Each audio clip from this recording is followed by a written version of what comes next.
Yeah, thank you so much. I'm really glad that I have this opportunity to speak here in this place, this time.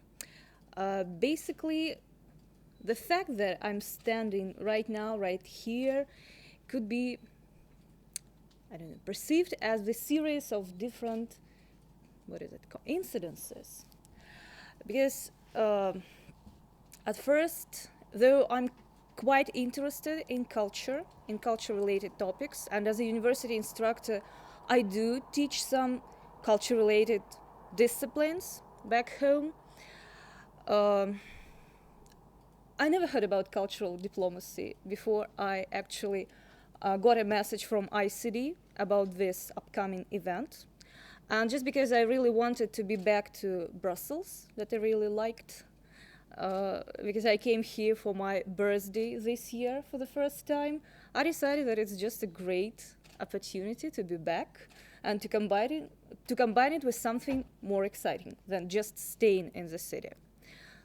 That's how I made a decision to come. What is more, I never planned to do this particular research I'm going to present today.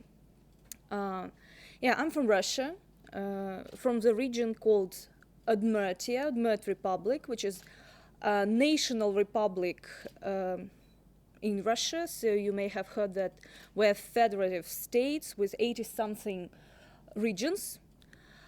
And I came to Latvia as an Erasmus Mundus researcher. It's a program under Erasmus Mundus or Erasmus Plus umbrella at the moment.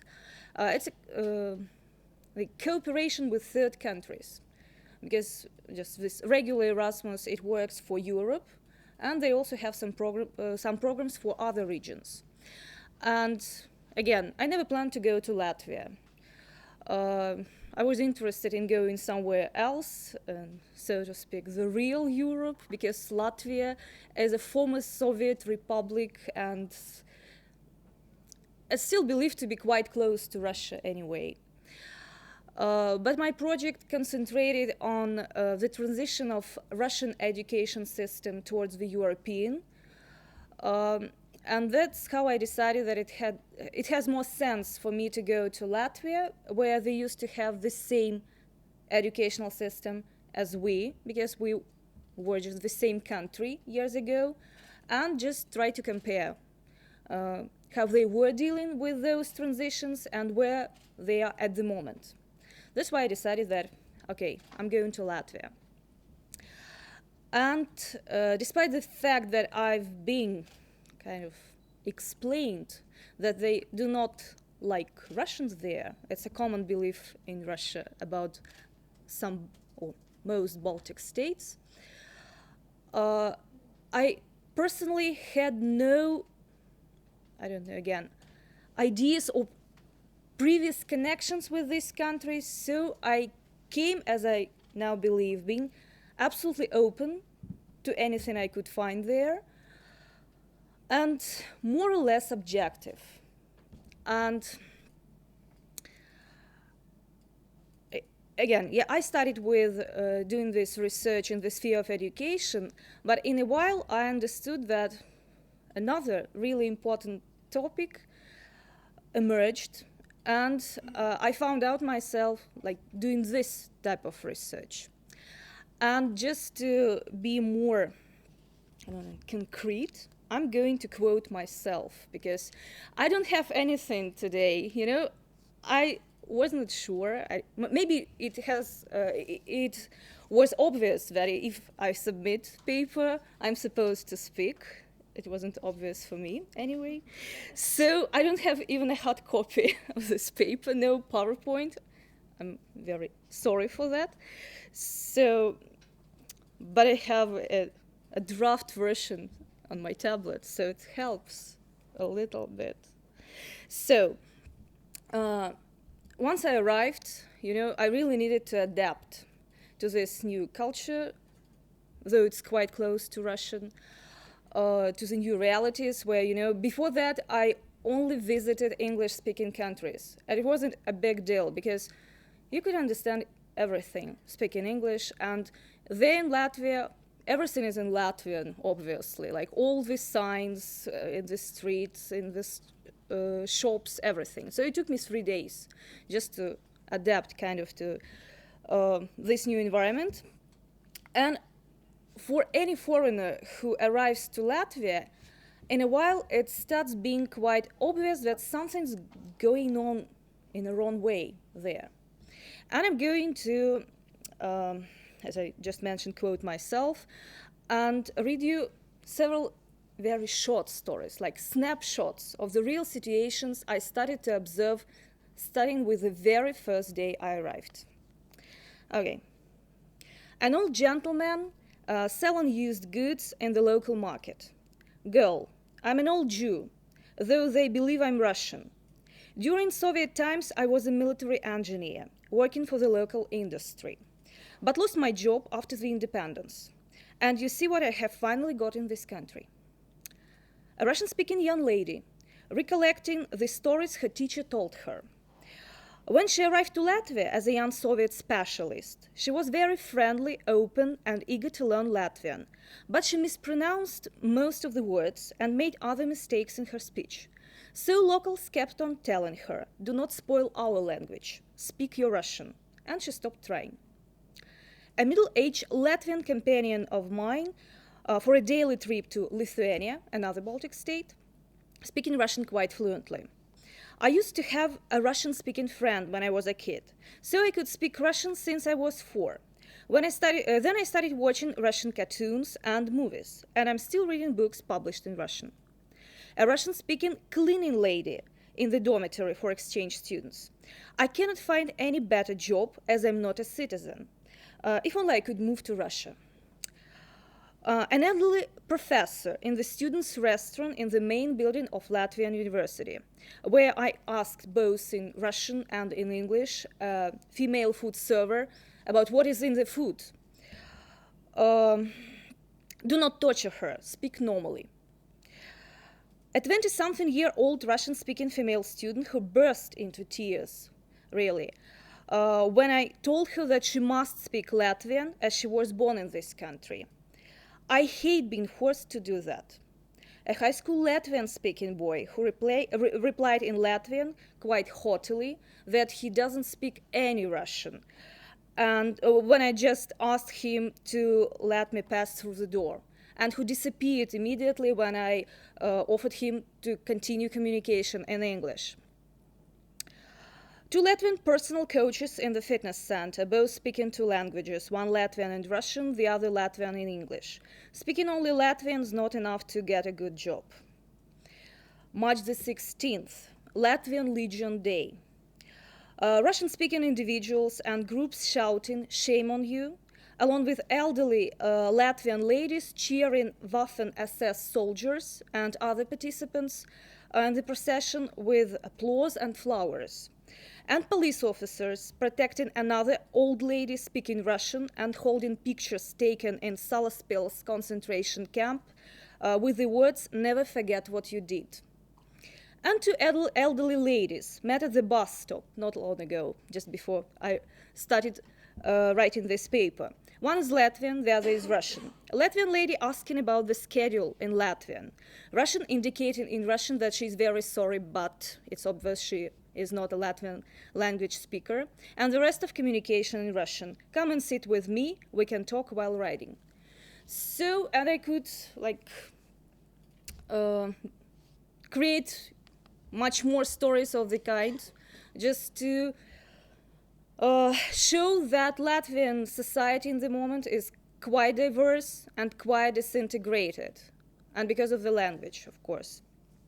And so, in a while, when I arrived, spent, I don't know, maybe 2 first months there, and I forgot to mention that I arrived last August. So at the moment, I spent 9 months in Latvia. So I already got some experiences that I could share.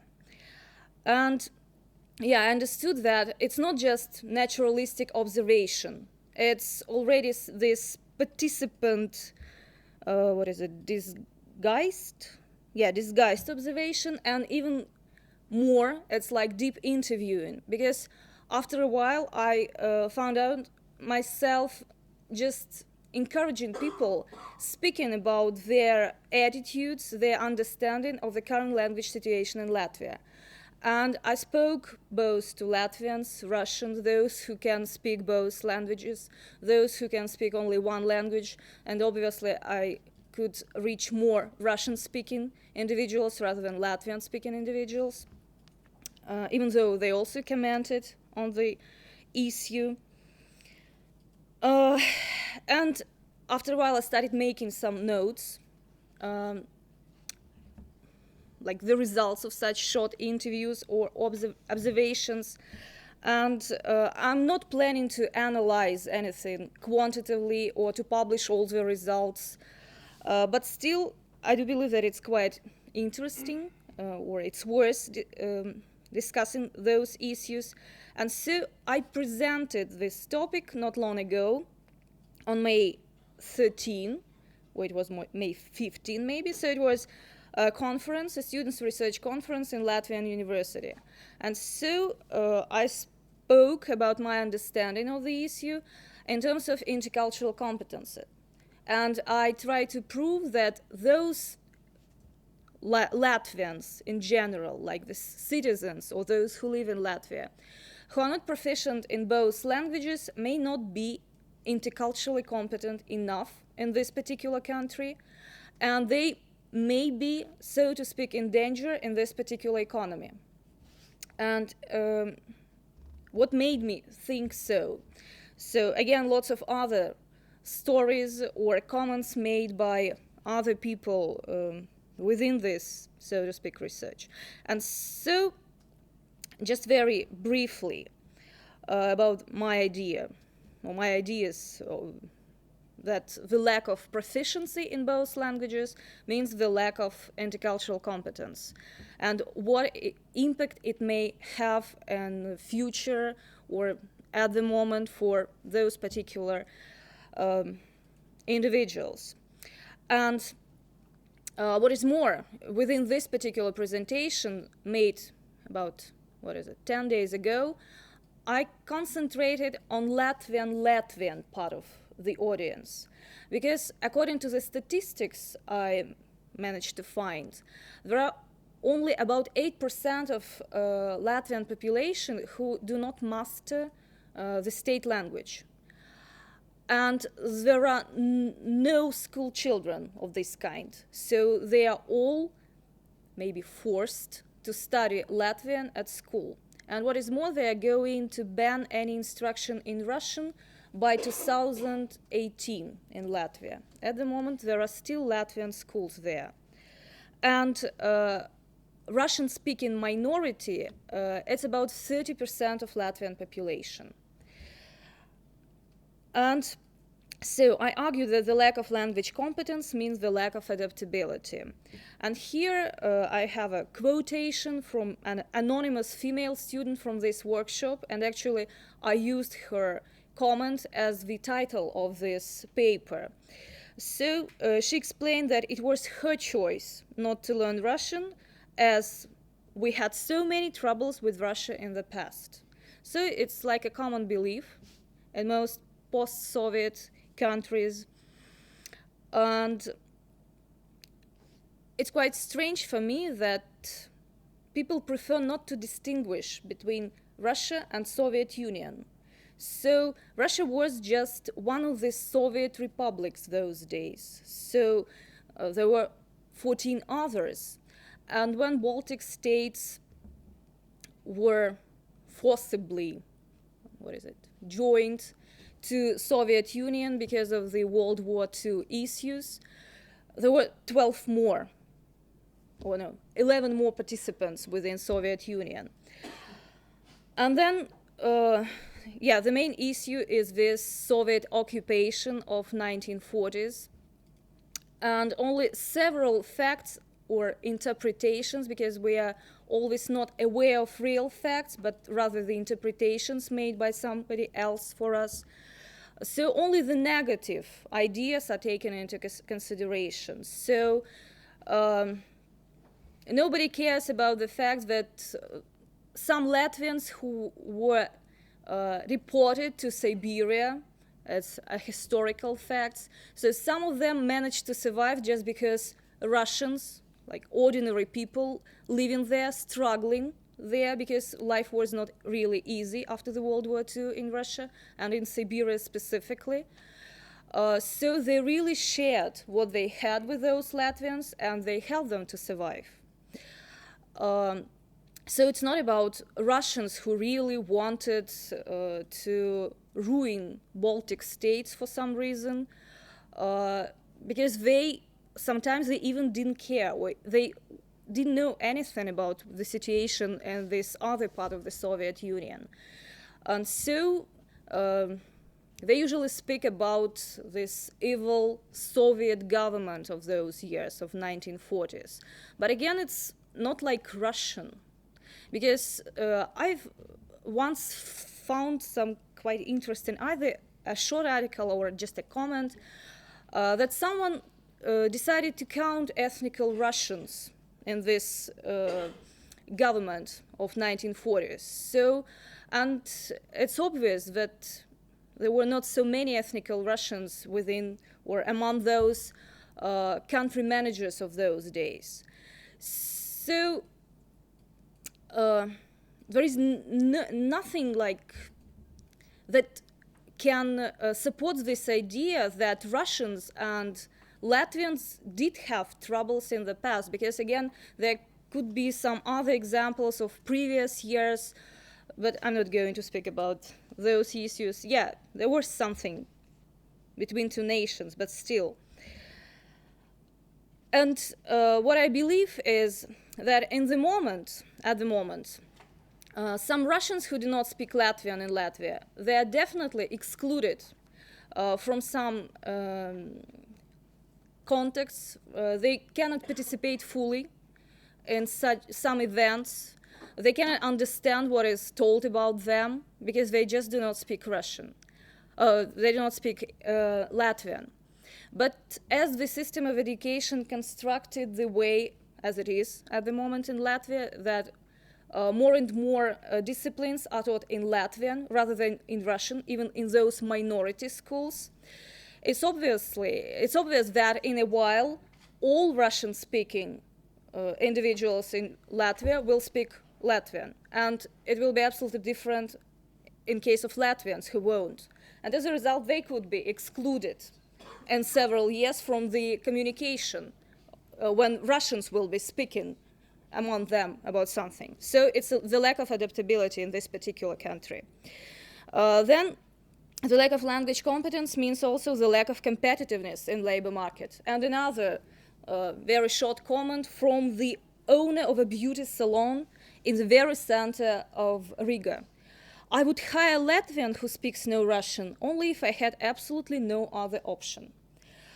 There are more and more tourists coming from Russia to the Baltic states. People are really interested. Lots of people still have like close connections, relatives, friends living there, no matter what borders we have. And so, according to the statistics, again, you can check it in my paper online. So the amount of Russians coming to Baltic states and actually bringing money is increasing every year, no matter what's going on the political level. And it means that the employers want their employees to speak Russian to their clients to make their businesses more attractive for them. And it means that, again, in a while, Russian or only Latvian-speaking individuals may be in the trouble of looking for a job. And though it's like, again, an obvious trend in lots of European countries where they want young professionals to speak the language of their neighboring country, I personally observed situations when a young Latvian shop assistant had to call for a bilingual co-worker because he or she couldn't explain anything to the client. And that's the issue again. Yeah. And so I do believe that it might be a problem in a while because all those cultural, historical, economical links are quite strong between two countries. And what was told or discussed during those 3 days here, I believe that it corresponds a lot with my ideas, that the more languages you speak, the more chances, like in every sphere you have, and that we need to be more oriented towards future rather than past, to think more economically rather than ideologically. But I cannot say that this is a trend for Latvia at the moment. Thank you so much.